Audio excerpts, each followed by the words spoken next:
ಮೊದಲ ರಾತ್ರಿಯಂದೇ ಗೊತ್ತಾಯಿತು ಮದುಮಗಳು ಗರ್ಭಿಣಿ ಅಂತ. ಪ್ರಿಯಕರನೊಂದಿಗೆ ಪರಾರಿಯಾದಳು ಹೆಂಡತಿ. ಮೊದಲ ರಾತ್ರಿಯಂದೇ ವಧುವನ್ನ ಕೊಂದ ವರ. ಮೊದಲ ರಾತ್ರಿಯೇ ವಧು ಮತ್ತು ವರ ನಡುವೆ ನಡೆಯಿತು ಗಲಾಟೆ. ಮೊದಲ ರಾತ್ರಿಯೇ ಡೈವರ್ಸ್. ಹೌದು, ಇಂತಹ ಸುದ್ದಿಗಳನ್ನು ನಾವು ಆಗಾಗ ಕೇಳುತ್ತಾನೆ ಇರುತ್ತೇವೆ, ನೋಡುತ್ತಾನೆ ಇರುತ್ತೇವೆ. ಆದ್ರೆ ಜಗತ್ತಿನ ನಾನಾ ಕಡೆ ವಧುವರರ ಮೊದಲ ರಾತ್ರಿಯ ಪದ್ಧತಿಗಳು ಕೂಡ ಅಷ್ಟೇ ವಿಚಿತ್ರವಾಗಿವೆ. ನಮ್ಮ ಭಾರತದಲ್ಲಿ ವಧುವರರ ಹಾಸಿಗೆ ಮೇಲೆ ಬಿಳಿ ಬಟ್ಟೆ ಹೊದಿಸುವುದು ತುಂಬಾನೇ ಸಾಮಾನ್ಯ. ಅದರಲ್ಲಿ ಮರುದಿನ ರಕ್ತದ ಕಲೆಗಳು ಇದ್ದರೆ ಹುಡುಗಿ ಕನ್ಯೆಯಾಗಿಯೇ ಇದ್ದಾಳೆಂದು ಭಾವಿಸುತ್ತಾರೆ. ಇಲ್ಲವಾದ್ರೆ ಗಲಾಟೆ ಬೀಸುವುದು ಹಿಂದೆ ಇದು ಸಂಪ್ರದಾಯವಾಗಿತ್ತು. ಇದು ಹಳೆ ಪದ್ಧತಿ. ಕೆಲವೊಂದು ಕಡೆ ಇದು ಈ ಪದ್ಧತಿ ಇಲ್ಲವಾದರೂ ಕೆಲವೊಂದು ಕಡೆ ಈ ಪದ್ಧತಿ ಈಗಲೂ ಇದೆ. ಇಂತಹ ವಿಚಿತ್ರ ರೂಢಿಗಳು ಮೊದಲ ರಾತ್ರಿಗೆ ಸಂಬಂಧಿಸಿದಂತೆ ಹಲವಾರು ಕಡೆ ಚಿತ್ರ ವಿಚಿತ್ರವಾಗಿವೆ. ಮದುವೆಯ ನಂತರ ಮೊದಲ ದಿನ ನವ ದಂಪತಿಗಳಿಗೆ ತುಂಬಾನೇ ವಿಶೇಷ. ಆ ದಿನ ಅವರ ಬಾಳಿನಲ್ಲಿ ಎಲ್ಲವೂ ಭಿನ್ನವಾಗಿರುತ್ತದೆ. ಸಾಮಾನ್ಯವಾಗಿ ಇದನ್ನು ವಧುವರರ ನಡುವೆ ಪ್ರೀತಿಯನ್ನ ಹೆಚ್ಚಿಸಲು, ಒಬ್ಬರನ್ನೊಬ್ಬರು ಅರ್ಥ ಮಾಡಿಕೊಳ್ಳಲು ಮದುವೆಯ ನಂತರ ಮೊದಲ ದಿನ ಈ ಶಾಸ್ತ್ರಗಳನ್ನ ಆಯೋಜಿಸುತ್ತಾರೆ. ಹಿಂದೂ ಧರ್ಮದ ವಿವಾಹಗಳಲ್ಲಿ ಈ ಸಂಪ್ರದಾಯಗಳು ದೇಶದ ವಿವಿಧ ಭಾಗಗಳಿಗೆ ಹೋದಂತೆ ಮದುವೆ ಅಥವಾ ವಿವಾಹಕ್ಕೆ ಸಂಬಂಧಿಸಿದ ಮೊದಲ ರಾತ್ರಿಯ ಸಂಪ್ರದಾಯಗಳು ಭಿನ್ನ ಭಿನ್ನವಾಗಿವೆ. ಅಂತಹ ಕೆಲವೊಂದು ಚಿತ್ರ ವಿಚಿತ್ರ ಸಂಪ್ರದಾಯದ ಬಗ್ಗೆ ಇವತ್ತಿನ ಈ ವಿಡಿಯೋದಲ್ಲಿ ನಿಮಗೆ ತಿಳಿಸಿಕೊಡ್ತಾ ಇದ್ದೀನಿ.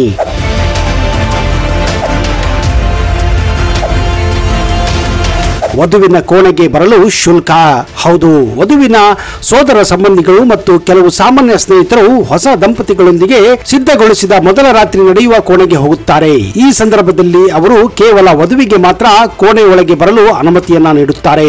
ಆದರೆ ವರನಿಗೆ ಹಣವನ್ನು ನೀಡದೆ ಕೋಣೆಯ ಒಳಗೆ ಪ್ರವೇಶಿಸಲು ಅನುಮತಿಯನ್ನ ನೀಡುವುದಿಲ್ಲ. ವರನು ವಿವಾಹ ಸಂದರ್ಭದಲ್ಲಿ ನೀಡುವ ಎರಡನೆಯ ಶುಲ್ಕ ಇದಾಗಿದೆ. ಮೊದಲನೆಯದು ತನ್ನ ಸ್ವಂತ ಶೂಗಳನ್ನೇ ಅವರು ಮರು ಖರೀದಿಸಬೇಕಾಗುತ್ತದೆ.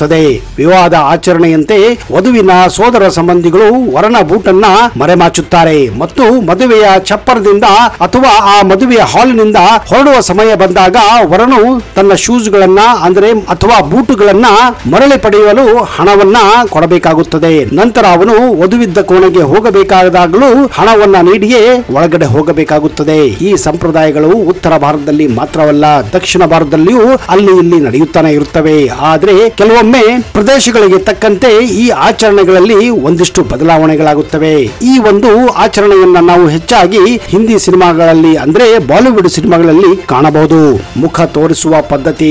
ನೀವು ಎಂದಾದರೂ ಹಿಂದಿ ಧಾರಾವಾಹಿ ಅಥವಾ ಚಲನಚಿತ್ರಗಳನ್ನ ನೋಡಿದ್ದರೆ ಮದುವೆಯ ನಂತರ ಮೊದಲನೇ ದಿನ ರಾತ್ರಿ ವಧು ತನ್ನ ತಲೆಯ ಮೇಲಿನ ಸೆರಗನ್ನ ತೆಗೆದು ಮುಖವನ್ನ ಬಹಿರಂಗಪಡಿಸುವ ದೃಶ್ಯವನ್ನ ಸಾಮಾನ್ಯವಾಗಿ ನೀವು ಕಂಡಿರುತ್ತೀರಾ. ಮೊದಲು ವರನು ಹಾಸಿಗೆ ಮೇಲೆ ನೆಲೆಸಿರುವ ವಧುವಿನ ಬಳಿ ಹೋಗಿ ಕುಳಿತುಕೊಳ್ಳುತ್ತಾನೆ ಹಾಗೂ ಆಕೆಯ ಮನವೊಲಿಸಲು ಒಂದೆರಡು ಹಿತನುಡಿಗಳನ್ನ ನುಡಿಯುತ್ತಾನೆ. ನಂತರ ವರನು ವಧುವಿನ ಮುಸುಕನ್ನ ನಿಧಾನವಾಗಿ ಎತ್ತುತ್ತಾನೆ. ಇದೊಂದು ಹೆಚ್ಚಾಗಿ ಉತ್ತರ ಭಾರತದಲ್ಲಿ ಆಚರಿಸಲಾಗುವಂತಹ ವಿವಾಹದಲ್ಲಿನ ಒಂದು ಸಂಪ್ರದಾಯವಾಗಿದೆ. ಇಲ್ಲಿ ವರನು ತನ್ನ ಹೆಂಡತಿಗೆ ಕೆಲವು ಸ್ಮರಣೆಗಳನ್ನ ನೀಡುವುದು ಅಂದರೆ ಗಿಫ್ಟ್ ಗಳನ್ನ ಕೊಡುವ ಮೂಲಕ ಮೂ ದಿಖಾಯಿ ಎಂದು ಇಲ್ಲಿ ಈ ಸಂಪ್ರದಾಯವನ್ನ ಕರೆಯುತ್ತಾರೆ. ಏಕೆಂದ್ರೆ ಅವಳು ತನ್ನ ಹೆಂಡತಿಯಾಗಿ ಮೊದಲ ಬಾರಿಗೆ ತನ್ನ ಮುಖವನ್ನ ಪತಿಗೆ ಬಹಿರಂಗಪಡಿಸಿದಂತಹ ಒಂದು ಗಳಿಗೆ ಆಗಿರುತ್ತದೆ. ಆ ಒಂದು ಖುಷಿಗಾಗಿ ಇಲ್ಲಿ ಗಂಡ ಕೆಲವೊಮ್ಮೆ ದುಡ್ಡನ್ನ ಅಥವಾ ಒಳ್ಳೆ ಗಿಫ್ಟ್ ಗಳನ್ನ ಕೂಡ ಕೊಡಬೇಕಾಗುತ್ತದೆ.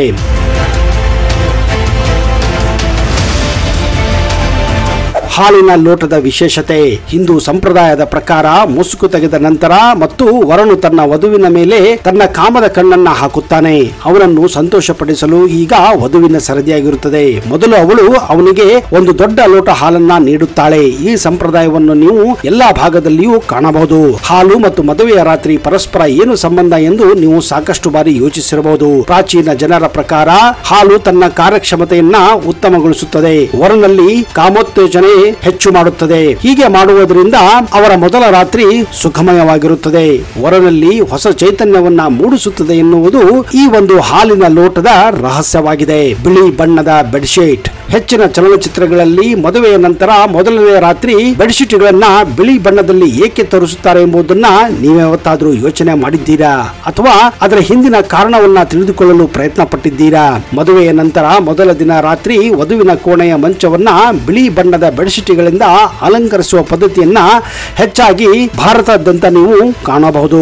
ಮಾರುಕಟ್ಟೆಯಲ್ಲಿ ವಿವಿಧ ಬಣ್ಣದ ನಾನಾ ರೀತಿಯ ಬೆಡ್ಶೀಟ್ಗಳು ಸಿಗುತ್ತವೆ. ಆದರೆ ಮೊದಲ ರಾತ್ರಿಯಲ್ಲಿ ಕೇವಲ ಬಿಳಿ ಬಣ್ಣದ ಬೆಡ್ಶೀಟ್ಗಳನ್ನೇ ಬಳಸುತ್ತಾರೆ. ಬಿಳಿ ಬಣ್ಣದ ಬೆಡ್ಶೀಟ್ಗಳನ್ನು ಮೊದಲ ರಾತ್ರಿ ಬಳಸುವುದರಿಂದ ವಧುವರರ ನಡುವೆ ಸಂಭೋಗ ನಡೆದಿದೆಯೋ ಇಲ್ಲವೋ ಎಂಬುದನ್ನ ಸುಲಭವಾಗಿ ನೀವು ತಿಳಿದುಕೊಳ್ಳಬಹುದು.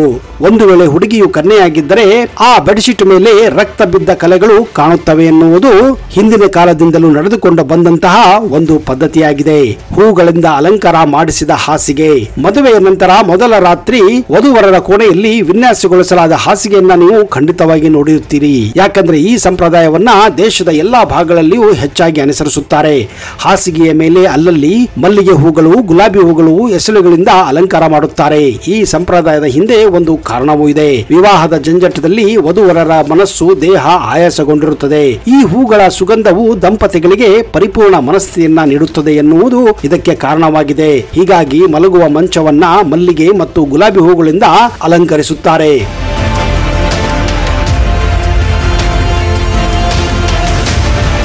ವಧುವಿನ ತಾಯಿಯ ಸಮ್ಮುಖದಲ್ಲಿ ಮೊದಲ ರಾತ್ರಿ.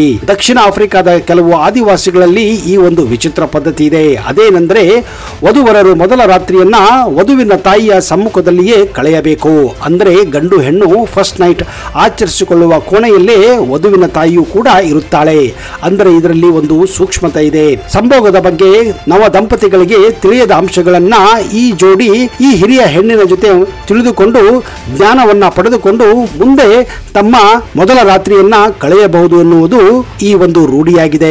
ಚೀಸ್ ಮೇಲೆ ಉರುಳಾಟ ಅಂದ್ರೆ ಬೆಣ್ಣೆಯನ್ನ ಮೊದಲ ರಾತ್ರಿಯಲ್ಲಿ ಯಾಕೆ ಬಳಸುತ್ತಾರೆ ಅಂತ ನೀವು ಯೋಚನೆ ಮಾಡುತ್ತಿರಬಹುದು. ಸ್ಕಾಟ್ಲೆಂಡ್ ಅಲ್ಲಿ ಒಂದು ಪದ್ಧತಿ ಇದೆ.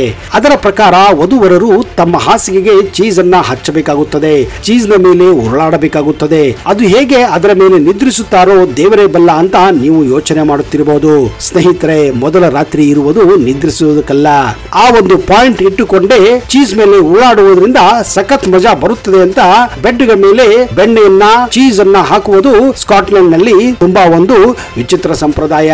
ನೇಪಾಳದಲ್ಲಿ ಒಂದು ವಿಚಿತ್ರ ಸಂಪ್ರದಾಯ ಇದೆ. ಇಲ್ಲಿ ಗಂಡಕಿ ನದಿ ಪಕ್ಕದಲ್ಲಿರುವ ಶ್ರದ್ಧಾ ಅನ್ನುವ ಒಂದು ಪಂಗಡದಲ್ಲಿ ಯಾವುದೇ ಮದುವೆ ಆದಂತಹ ಮದುಮಗಳು ಮೊದಲು ಅವರ ಮನೆಯ ಗುರುವಾದಂತಹ ಸಾಧು ಸಂತರೊಂದಿಗೆ ಮೊದಲ ರಾತ್ರಿಯನ್ನ ಕಳೆಯಬೇಕಾಗುತ್ತದೆ. ಹೀಗೆ ಆ ಸಾಧು ಸಂತರ ಜೊತೆ ಮೊದಲ ರಾತ್ರಿಯನ್ನು ಕಳೆದರೆ ಅವರ ಜೀವನವು ಸಾರ್ಥಕವಾಗುತ್ತದೆ ಮತ್ತು ಅವರಿಗೆ ಹುಟ್ಟುವ ಮಕ್ಕಳು ಕೂಡ ಒಳ್ಳೆಯ ಭವಿಷ್ಯವನ್ನ ಪಡೆಯುತ್ತಾರೆ ಎನ್ನುವ ನಂಬಿಕೆ ಇದೆ.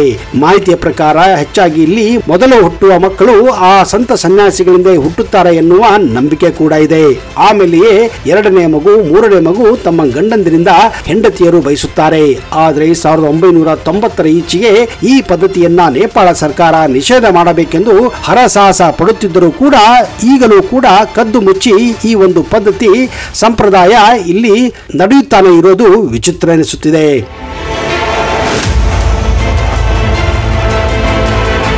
ಒರಿಸ್ಸಾದ ಸಂಬಲ್ಪುರ್ನಿಂದ ಸುಮಾರು 35 ಕಿಲೋಮೀಟರ್ ದೂರದಲ್ಲಿ ಕಿಸಿಂದ ಎಂಬ ಒಂದು ಕಾಡು ಪಂಗಡವಿದೆ. ಇಲ್ಲಿನ ವಿಚಿತ್ರ ಸಂಪ್ರದಾಯ ಏನೆಂದರೆ ಮದುವೆ ಆದ ದಿನ ಮೊದಲ ರಾತ್ರಿಯಂದು ಗಂಡ ಹೆಂಡತಿಯ ನಡುವೆ ಮದುಮಗಳ ತಂದೆ ಒಂದು ರಾತ್ರಿ ಮಲಗಬೇಕಾಗುತ್ತದೆ. ಹೀಗೆ ಮಾಡುವುದರಿಂದ ಮಗಳಿಗೆ ಗಂಡನ ಜೊತೆ ಮುಂದಿನ ದಿನಗಳಲ್ಲಿ ಸಮಯ ಕಳೆಯಲು ಧೈರ್ಯ ತುಂಬುವುದು ಇದೊಂದು ಪದ್ಧತಿಯಂತೆ. ಹೀಗೆ ರಾತ್ರಿಯನ್ನ ಕಳೆಯುವ ಮೂಲಕ ಬೆಳಗ್ಗೆ ಮಗಳನ್ನ ಗಂಡನ ಮನೆಗೆ ವಿದಾಯ ಕೂಡ ಮಾಡುತ್ತಾರೆ. ನಿಜ ಹೇಳಬೇಕೆಂದ್ರೆ ಇದು ಮೊದಲ ರಾತ್ರಿಯಲ್ಲ, ಮಗಳ ಮನೆಯಲ್ಲಿ ಮಗಳ ಕೊನೆಯ ರಾತ್ರಿ ಎನ್ನುತ್ತಾರೆ. ಆಸಾಮಿನ ಕೋಗುಮ ಪಂಗಡದಲ್ಲಿ ಒಂದು ವಿಚಿತ್ರ ಸಂಪ್ರದಾಯವಿದೆ. ಇಲ್ಲಿನ ಜನರು ಹೆಚ್ಚಾಗಿ ಕಾಡಿನಲ್ಲಿ ವಾಸಿಸುತ್ತಾರೆ. ಇವರನ್ನ ಕಾಡಿನ ಜನರೆಂದೇ ಇಲ್ಲಿ ಕರೆಯುತ್ತಾರೆ. ಇಲ್ಲಿ ಮದುವೆ ಆದಾಗ ಗಂಡು ಹೆಂಡತಿಯ ಮಧ್ಯೆ ಮೊದಲ ಬಾರಿಗೆ ಲೈಂಗಿಕ ಸಂಪರ್ಕ ಮಾಡಬೇಕೆಂದ್ರೆ ಮದುವೆಯಾದ ರಾತ್ರಿ ಮದುಮಗಳನ್ನ ಹತ್ತಿರದ ಕಾಡಿನಲ್ಲಿ ಬಿಡಲಾಗುತ್ತದೆ. ಆಮೇಲೆ ಮದುಮಗರನ್ನ ಅವಳನ್ನ ಆ ಕಾಡಿನಲ್ಲಿ ಹುಡುಕಿ ಇಬ್ಬರು ತಮ್ಮ ಮೊದಲ ರಾತ್ರಿಯನ್ನ ಆ ಕಾಡಿನಲ್ಲಿಯೇ ಕಳೆಯಬೇಕು. ಒಂದು ವೇಳೆ ಮದುಮಗಳು ಮದುಮಗನಿಗೆ ಸಿಗಲಿಲ್ಲ ಅಂದ್ರೆ ಮುಂದಿನ 1 ತಿಂಗಳ ಕಾಲ ಅಂದ್ರೆ ಮುಂದಿನ ಅಮಾವಾಸ್ಯೆಯವರೆಗೂ ಅವರಿಬ್ಬರು ತಮ್ಮ ಮಿಲನಕ್ಕಾಗಿ ಕಾಯಬೇಕಾಗುತ್ತದೆ. ಇದು ಗಂಡನ ಸಾಮರ್ಥ್ಯವನ್ನ ಪ್ರಶ್ನೆ ಮಾಡುವಂತಹ ಒಂದು ಗಳಿಗೆ ಎನ್ನುತ್ತಾರೆ. ನೋಡಿದಿರಾ ಸ್ನೇಹಿತರೆ, ಈ ಭೂಮಿಯ ಮೇಲೆ ಮೊದಲ ರಾತ್ರಿ ಕಳೆಯಲು ಏನೆಲ್ಲ ಕಸರತ್ತುಗಳನ್ನ ಮಾಡಬೇಕು ಅಂತ. ವೀಕ್ಷಕರೇ, ನಿಮ್ಮಲ್ಲಿ ಯಾರಿಗಾದರೂ ಸಂತಾನ ಸಮಸ್ಯೆ, ವಿವಾಹ ಸಮಸ್ಯೆ ಇದ್ದರೆ ಈ ಪಂಡಿತರನ್ನ ಈಗಲೇ ಸಂಪರ್ಕಿಸಿ. ಪಂಡಿತ್ ವೈದ್ಯ ನೋಡಿ ರಾಮಜ್ಜ, ಶ್ರೀ ಆಂಜನೇಯ ಸ್ವಾಮಿಯ ಆರಾಧಕರು, Indian famous astrologer. Get 100% solution to all your problems. Shri Pratyangira ದೇವಿಯನ್ನ ವಶಪಡಿಸಿಕೊಂಡಿರುವ ಏಕೈಕ ಜ್ಯೋತಿಷ್ಯರು. ಫೋನಿನ ಮೂಲಕ ನೇರ ಪರಿಹಾರದಲ್ಲಿ ಓಪನ್ ಚಾಲೆಂಜ್. ಆಂಜನೇಯ ಸ್ವಾಮಿಯ ಅನುಗ್ರಹದಿಂದ ವಿಶೇಷ ಪರಿಹಾರ ತಿಳಿಸುತ್ತಾರೆ. ನಿಮ್ಮ ಒಂದು ಕರೆ ನಿಮ್ಮ ಭವಿಷ್ಯವನ್ನೇ ಬದಲಾಯಿಸಬಲ್ಲದು. ಇವರ ದೂರವಾಣಿ ಸಂಖ್ಯೆ 9008220252. ನಿಮಗೇನಾದರೂ ಇಂತಹ ವಿಚಿತ್ರ ವಿಷಯಗಳು ಗೊತ್ತಿದ್ರೆ ದಯವಿಟ್ಟು ಕಮೆಂಟ್ ಮಾಡಿ. ಹಾಗೂ ಇದರಲ್ಲಿರುವ ಯಾವ ಒಂದು ಸಂಪ್ರದಾಯ ನಿಮಗೆ ಇಷ್ಟವಾಯಿತು, ಇಷ್ಟವಾಗಲಿಲ್ಲ ಅನ್ನೋದನ್ನ ಅದನ್ನು ಕೂಡ ದಯವಿಟ್ಟು ಕಮೆಂಟ್ ಮಾಡಿ.